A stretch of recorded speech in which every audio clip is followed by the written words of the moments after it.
The purpose of Wealth Talk is to educate, inform, and hopefully entertain you on the subject of building your wealth. Wealth Builders recommends you should always take independent financial, tax, or legal advice before making any decisions around your finances.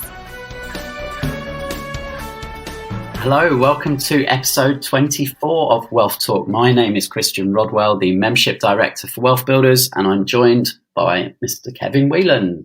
Good morning, Chris. How are you today? I am very, very good indeed. Glorious sunshine, smile on my face. Looking forward to another Wealth Talk with your good self. Hey, Chris, I've got a little bit of alliteration for you today. Go for it. So, well, later on, we're going to do the 5 Ps of due diligence, right?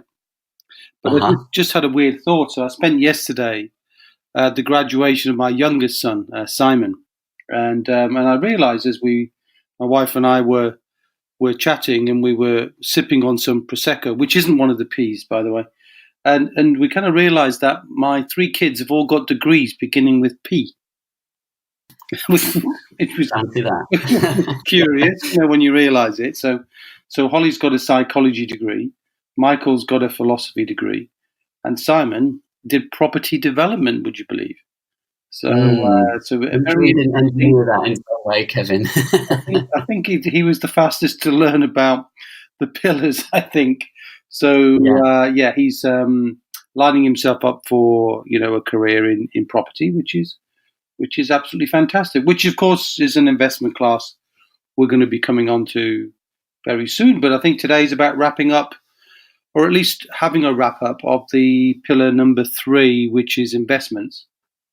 And we had some good contributions, didn't we, from some of our guests last time, and some brilliant contributions this week, I think. We have another couple of Wealth Builders clients to share today, and we've actually been receiving quite a few messages since the last couple of weeks. We've been covering the investment pillar and a lot of interest specifically around low-cost investing and how people can understand that a bit more and how they can actually start getting going. So it's definitely something that we will be addressing, won't we, Kevin? I think so, and I think we discussed, albeit with the tongue firmly in the cheek, about the CRAP model, the charges, the risk, and having a good process and so forth, and that was covered in previous podcasts. But I think the big issue, and I'll stress this again and again and again as many times as I can say it out loud, Chris, that when you're investing in the stock market, the key thing is the only thing you can control is your charges. So if you control your costs or your charges, we can definitely bring and help our students and our Wealth Builder community members access any investments they want to hold in the market, and whatever proportion of their overall wealth building activities they want to choose. And we'll hear from very seasoned Wealth Builder member Mike, who has got a very specific way about mitigating risk and what proportion of money he has. I suppose he's built that over many, many years of our relationship. But the point is, the charges are the key thing. And we're working very, very hard to try and bring a Wealth Builder offering so that we can genuinely find, the lowest cost way that stock market investments can be accessed. And that will mean easy ways to manage money, simple processes, easy to follow, easy to access in terms of information, remembering that any investment in the stock market should be for the medium term. It's not for short-term money. Let's stress that as well, Chris, because we need to, in our wealth building life, we need to be flexible, don't we, to have money that's liquid. And we don't regard stock market investments as, while they are liquid, you can sell them. We don't regard them as a liquid asset, because it's very important that investments are seen as a long-term strategy as opposed to a short-term park of money to get at it pretty quickly, because markets are volatile, as we know. Yeah. And I guess, the grander scheme of things, when the word investments is said, people do immediately think to the stock market. Maybe in the wealth builders world, people also think of investing in property, but there's a number of different investments out there, aren't there, Kevin? And today we just wanted to touch on just a few more, just to give a bit more of an overall view of the investment pillar and the opportunities that are out there for people? Yeah, so maybe it's worth just diving in a little bit and first of all say that, this isn't an attempt in a podcast to provide a definitive educational list of every, what we would call loosely, in inverted commas, let's say, alternative investments. But alternative kind of means different things to different people. So why don't I have a go just thinking about what that might mean? Alternative investment, I suppose it really means something that, generally speaking, falls outside of the scope of FCA regulation. Now, the FCA are the governing body who regulate all investments for the sake of protecting investors. That's why there's FCA compensation schemes, or through the FCA anyway. There's compensation schemes. Its advisors are highly regulated, pensions are regulated, ISAs are regulated, all those things. But increasingly we're seeing, and also, Chris, in ISAs, we're seeing a wider range of investments coming into play. And it's definitely worth touching on one of those today, which is the market for what was probably affectionately known as either peer-to-peer or investing as part of a crowd.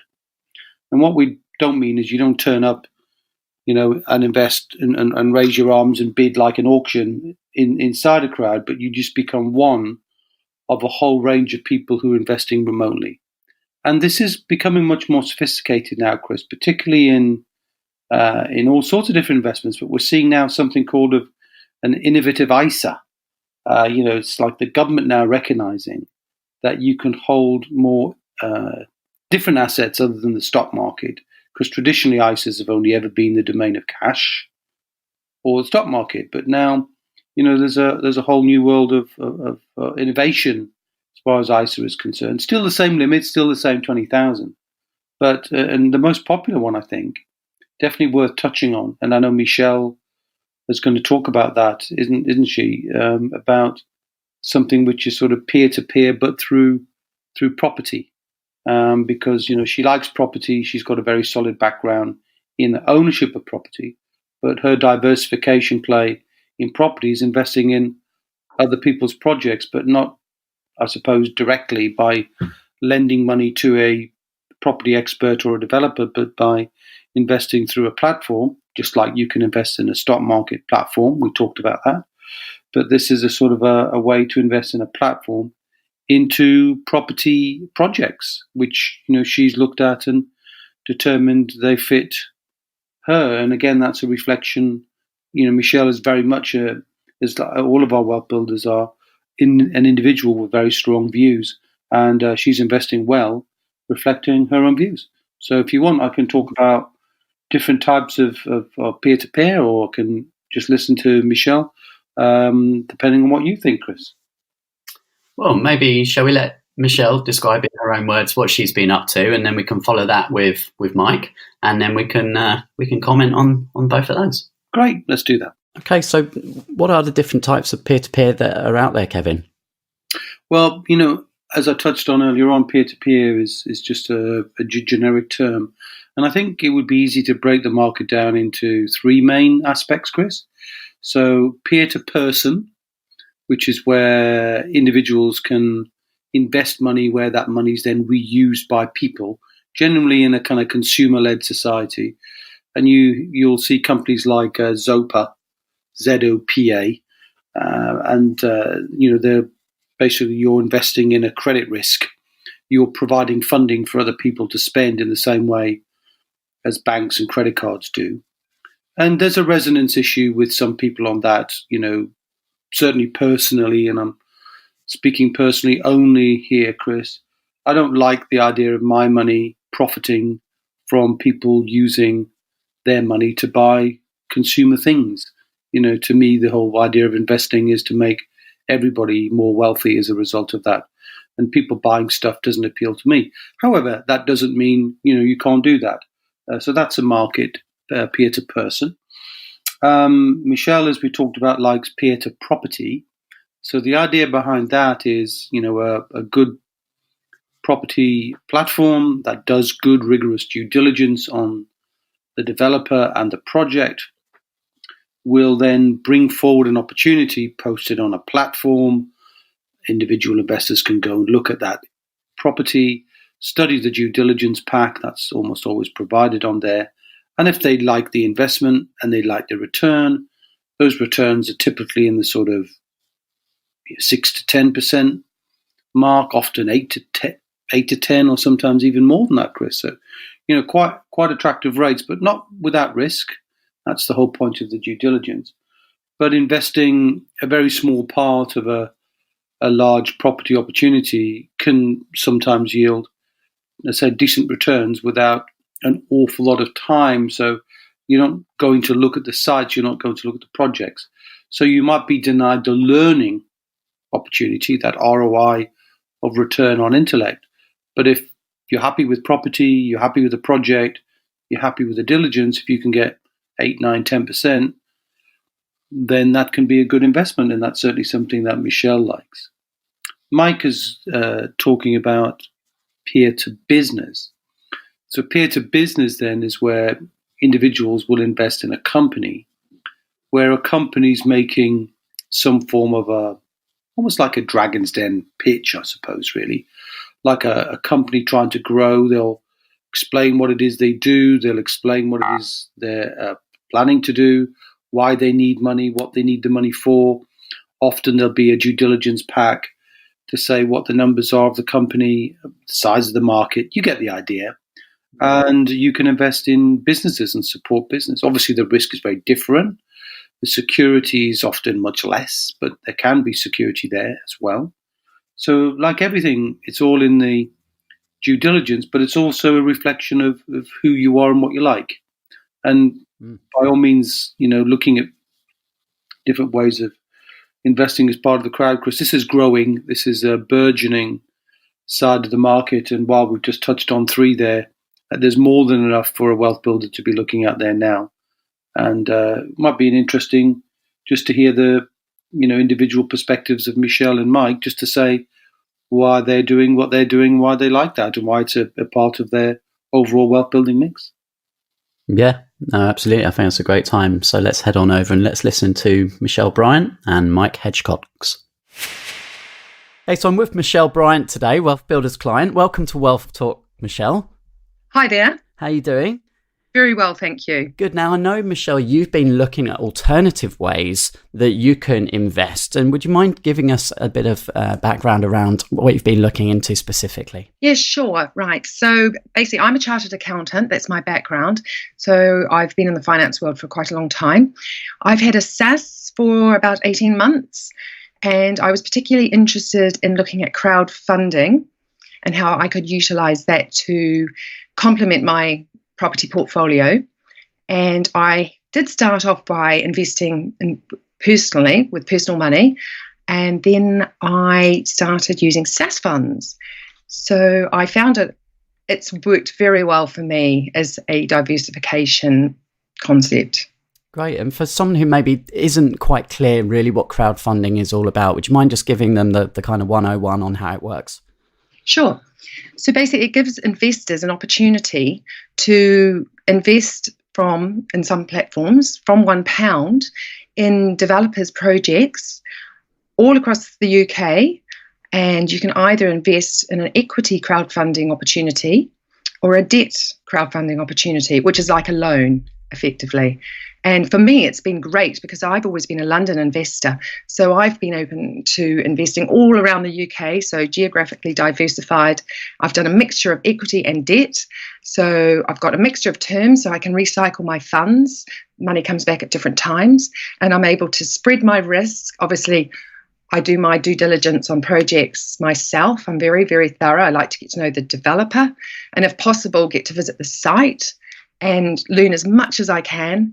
And I just go with what my gut feeling is, and I can invest depending on what risk I'm willing to take. So it's all about spreading the risk and depending on what your appetite is, what you go with. Yeah, that sounds great. And you mentioned there about the SSAS, and I know you spoke at an event in London a couple of weeks ago, and there's something else that you've been helping people understand that they can do with their SSAS in terms of investing as well, isn't there, Michelle? Yeah, sure. I've had a number of people contact me wanting to know more about crowdfunding.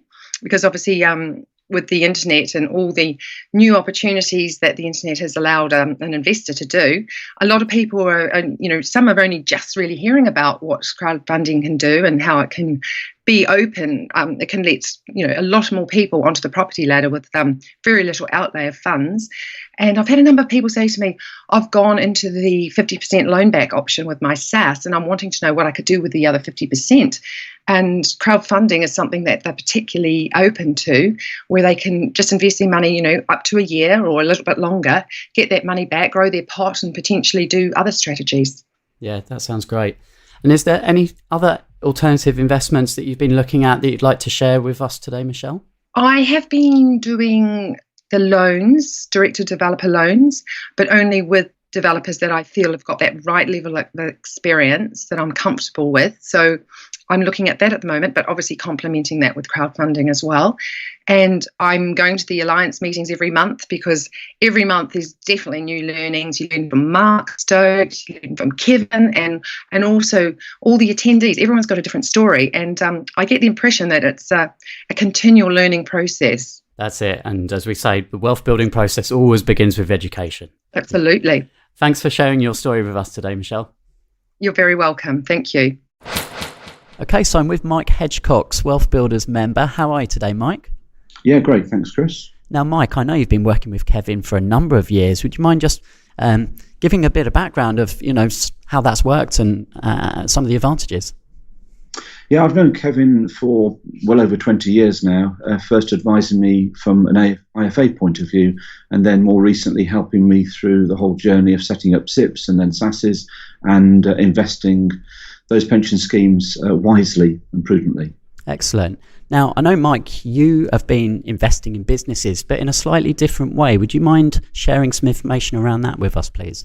Yeah, I've developed a strategy of making sure that the investments from our pension funds are done in a very balanced way, and to make sure that we're managing risk. And I think everyone has their own view on risk, but we've developed a model between myself and Claire, my wife, on how much we're happy to invest in different asset classes and assets themselves, to make sure that we're not overexposing ourselves in one area. So for an example of that, we've set a target for ourselves that we will never invest more than 10% of our pension pot into a single investment. On the assumption behind that is that if we're going for a growth of, let's say, 10%, to make it really simple, that if one of our assets failed completely, we're never risking more than 1 year's interest payment or interest growth across the whole of our investments. And that feels a prudent way for us of managing that risk. That's great. And is there a particular platform that you've been using to invest in businesses? So one of the platforms we've used over the last 2 or 3 years is one called ThinCats. This allows, it's a crowdfunding platform, effectively allowing small businesses to seek funding for their development. It's an easy to use platform. We've set ours up with our SSAS account. We've put the money in from the SSAS account and then distributed the funds into those projects. And again, we've taken a strategy at this level, similar to our macro strategy, of never investing more than 10% of our ThinCats fund in any particular venture, so that again, if one of those ventures doesn't work at all, the maximum we're risking is 10% of the total, or about 1 year's interest. So managing the risk is top of our priorities in all of this. And with that platform, what are some of the time frames and some of the returns that someone might be able to expect if they were looking at something similar? All sorts of businesses look for funds on ThinCats, and they look at it in all sorts of different ways for either refinancing or for growing a portfolio or their particular project. So the timeframes tend to be 2 to 3 years. And there's a mixture of investment types between regular interest payments or interest rolled up at the end, all sorts of opportunities there.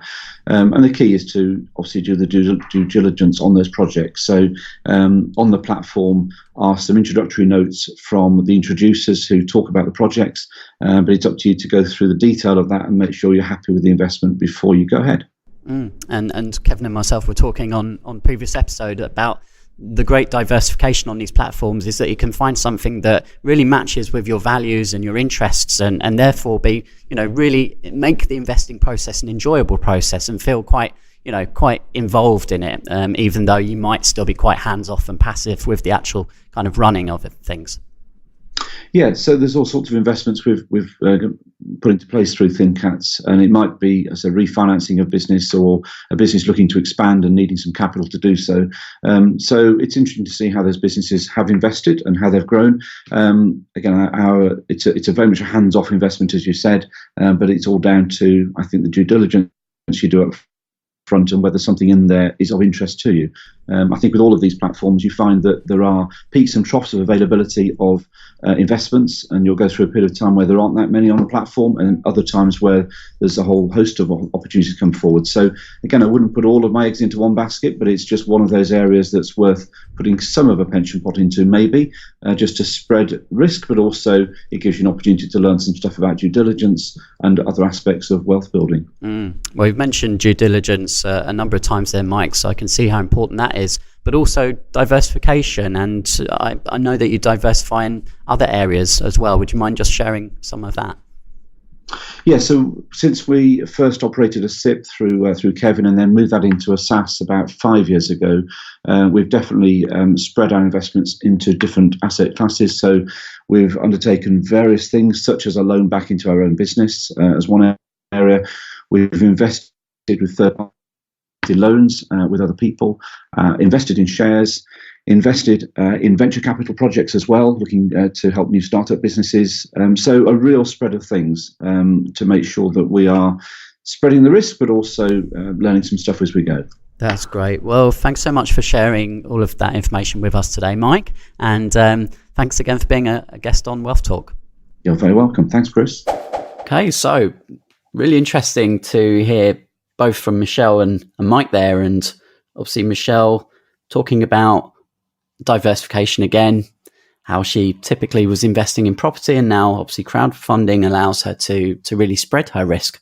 And the opportunity of crowdfunding is so low to get started as well. So she's now sharing that message with other people, and certainly around how people can also use Pillar 2, their pension, to invest in crowdfunding.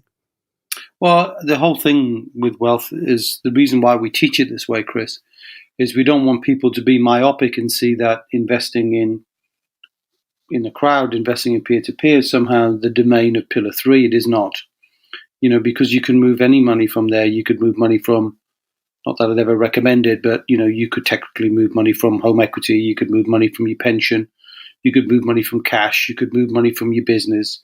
You can just mix and match the way that you choose your balance of investments to suit who you are as a person and what your unique set of circumstances are, which is the reason why, Chris, I almost never, and I say almost never because I did give an opinion about peer-to-person, but I generally, wouldn't give an opinion about what I do personally unless I'm asked very specifically, because my situation is unique to me, my preferences are unique to me. So what I do is not right for everybody, and what Michelle and Mike do is not right for every listener. But it's always good to hear the perspectives of different people, don't you think? Yeah, most definitely is. And Mike had a slightly different approach there, and he talked about his model with never investing more than 10% into any one project. So that's his way of spreading risk and managing his risk, I should say. Well, Mike's a very smart man and has done lots of good things. He's investing in many, many things which he wouldn't have talked about today because clearly we asked him to be very specific.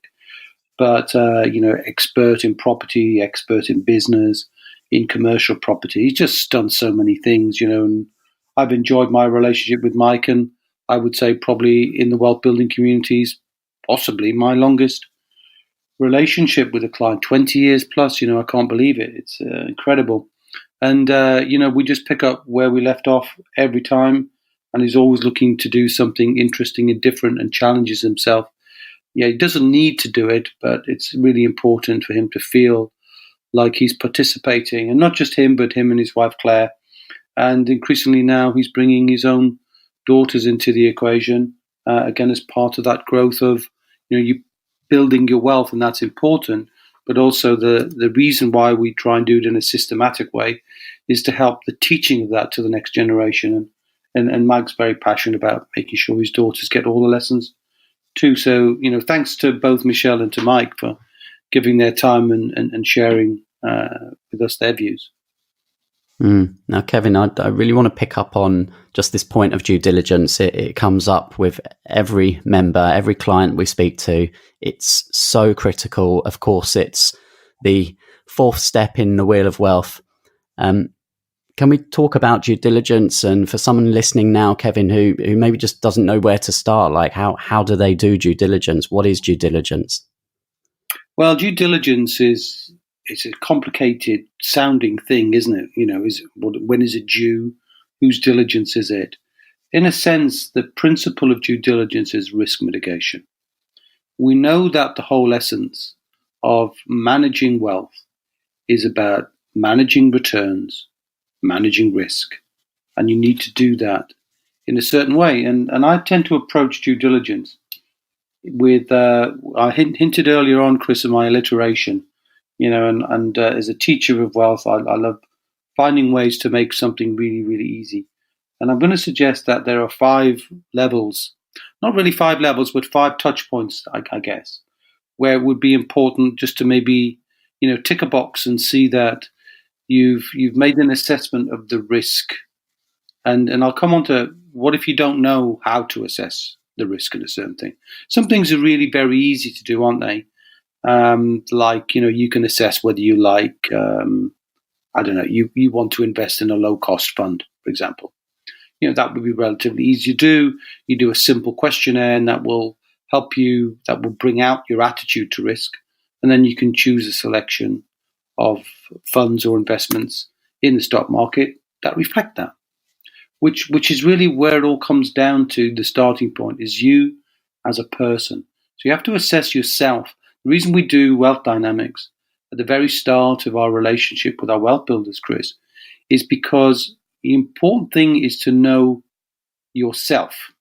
And in the course of my life with talking with investors and wealth builders increasingly, they often will tell you, Chris, and you might reflect on a little conversation we had with someone we know who was kind of slightly embarrassed as they were telling us a little about their background, and that they'd made some investments, didn't really spend any time assessing the risk, but just kind of felt frustrated or a little bit anxious to get something done. And in the speed of getting something done, made errors of judgment, which cost them money. And this happens all the time. And the more your wealth dynamic is skewed towards the creative end, the higher your dynamo energy is, the lower your tempo energy is, the more likely it is that that's going to happen. So once you know that about yourself, then you might say, well, okay, I'm prone to be a bit, keen to get things started, but spending time to slow it down, to work out the risk is not me. Then just acknowledging that in yourself can be a starting point to say, well, who else do I know, or how can I slow that process down a little bit? Because the wheel takes time to turn. And where people make mistakes is they go from a little bit of education, often tiny amounts of education, straight to action without completing, finishing the education, really understanding the risk, making good connections, having somebody to support them, and then doing the final piece, which is the due diligence. So I'd say start with yourself, know if you're likely to make those sorts of mistakes. And then if you are, slow yourself down. So would that be the first P? Yeah, Chris, that'd be the first piece. So know yourself as a person. And of course, if look at Mike and Michelle, very different people, right? So they could have chosen the same things, but they've chosen different things. So the next thing to do is, if you're looking at, let's say it's a product, something that is already packaged. Could have made another P there, Chris, but let's leave it to that. If there's a product like an ISA or a peer-to-peer, there's a product there, isn't there? So you have to look and try and understand, well, how does this product actually work? How does the money flow? What's the process that's happening there? And how does the investment work? So in, peer-to-peer in property, you need to look at it. Well, the money's going in, it's going to be invested by someone. they've got a property project, and then that project's going to deliver some outcome. What are the things that could go wrong in that product, and who's done the work to try and help you understand what that risk is likely to be and spell out those risks. So we heard a few weeks ago from Manish, and Manish is brilliant at that. Manish will work, and he often works with me, and list, this is a risk, this is a risk, this is a risk, because we know that no investment is risk-free. So by understanding the risk and slowing it down, particularly in a product where you don't have the luxury of actually seeing anybody face-to-face, then it's important to do that. And people like Manish can do those sorts of product due diligence, but normally that's not done in somebody's who's packaged a product, is therefore trying to sell that product. And salesmanship is not the same as education, it's not the same as due diligence. And the quality of the brochure is not the same as the quality of the outcome. So I'm going to urge a bit of caution on products, Chris. I think over the years I've been working with people on wealth where mistakes have been made more often than not is a product that they just didn't really understand. So watch out for something that's prepackaged, because sometimes it's difficult to see through the layers of that. But we can help you with those products if that's what you're interested in. The next one, Chris, would be people. So, one of the things we do, for example, if we're working with somebody in property is, let's call them a property expert. We want to know who they are. We want to know their wealth dynamic. We want to know their financial background. We want to know their credit score. We want to know what properties they own. We want to know if they've got relationships with investors in the past and what that experience has been. We want to know what their attitude to risk mitigation for themselves is. And often that will help us. The wealth dynamic of the property expert will tell us a little bit more about what things they are most likely to miss. Because joking apart, Chris, I've met many property developers in my, let's say, the last 10 years since the credit crunch. And more often than not, if they went to Specsavers, they'd be in the rose-tinted spectacle aisle. They're very optimistic people by nature, and often will not be thinking through some of the risks for investors, which are very different to the risks for a developer. So it's important to know the people. So one of the things we do, certainly for our wealth builder clients who engage with us to do that, is spend a lot of time very rigorously checking out individuals. And we can teach you how to do that. So we'll say, these are the things we do. If you want to go do that, go do that. And that's part of the relationship with us. So that's where have we got to, Chris? So we've got personal. That was people. People on people, number 3 there. Yeah. The other one I would say, certainly for property, talk about property there, is to understand, well, what are the risks specifically in the project? What is the outcome? What is so if we look at, one stage we're talking about the person, let's say the developer, we now need to look at the development. And how do you assess that? Well, I'm not an expert in that for sure. So I would use third parties that I know who would be able to look at the numbers that underpin maybe my son in the future, Chris. He's very accurate at what he does. But right now, I'll use third parties, and they will look at the project and tell me exactly what the risks are in terms of the quantity surveyor report on, do the numbers look right? Does the exit strategy look right? Do the valuations look right? Does the project have too much weighted towards the ultimate selling of the property? And what happens if Brexit comes, and does that affect that kind of property or not?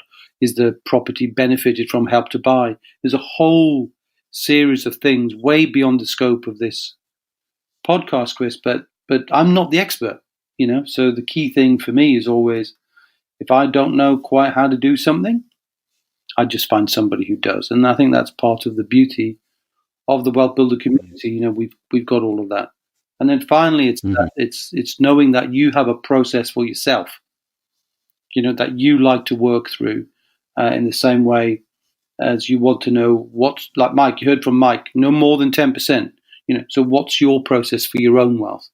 What percentage of your money do you want spread between the different ways you can invest in, pillar 1, pillar 2, pillar 3, and all the subsets that go on in there, from stock market investments to alternative investments to property investments to crowd investments and so on. But you have to always start with the wheel, and you have to spend some time in education. And this is the problem, Chris. This takes time. And people get frustrated because what's the biggest thing that people tell us is the barrier to their wealth? It's a lack of time. So, if you can't spend the time, then you need to engage in a community where the leverage of other people's time is already made available to you. And, I hope that helps. It's not making it easy, but then, we're talking about being wealthy for the rest of our lives. It isn't easy, but it's absolutely 100% doable. And we're committed to helping people understand how they can do that due diligence, and wherever possible, help them with that for those who choose that, or just show them what due diligence to do. Hopefully that was helpful with the personal, the product, the people, the process, and property in the case of many, because property is a very easy asset to actually do due diligence on, in fact. More so than a business. It's many more moving parts in a business, and I don't think we can help too much there, because business is much more of a complex beast than property, where you've got a simple exit strategy. No business has a simple exit strategy. It's much more complex. It just re-emphasizes points that we've covered on previous episodes, and that's good. And hopefully for our listeners as well, these lessons are starting to sink in, that wealth building is a team game. It's not something that you can do on your own. And I think with those processes there, those shows that you really need to engage with other people. You need to build your network, but first and foremost, you really need to understand yourself, and that will help you then to connect with the right people that can help you accelerate your journey. Well, nicely said, Chris. And I think you've summarized many of the lessons that have come out from podcast 1 to podcast 24 in a good sentence there. So, fantastic way to end the podcast, I think, Chris. Well, that wraps up the investment pillar for the time being anyway. Yeah, and definitive. We're not saying now about investments. I think we've covered enough to be able to move on to property, which is, probably one of the biggest pillars, isn't it? And the most interesting one, for reasons I touched on a moment ago. So why don't we focus on that? Now, actually, Chris, we usually get something happens between us timing our podcast that something just sometimes, will pop up, wouldn't it? Like we did with, well, anything can happen. Somebody will send us a question. We think, wow, well, let's get onto that straight away. And let's see what happens. But property will be very, very soon, if not the very next podcast. Okay. Well, as always, looking forward to that, Kevin. So thanks again for today's episode. Learned a lot, and we'll catch up on the next episode of Wealth Talk. I look forward to it too, Chris. See ya. We hope you enjoyed today's episode. Don't forget that we are constantly updating our resources inside the Wealth Builders membership site to help you create, build, and protect your wealth. Head over to wealthbuilders.co.uk/membership right now for free access. That's wealthbuilders.co.uk/membership.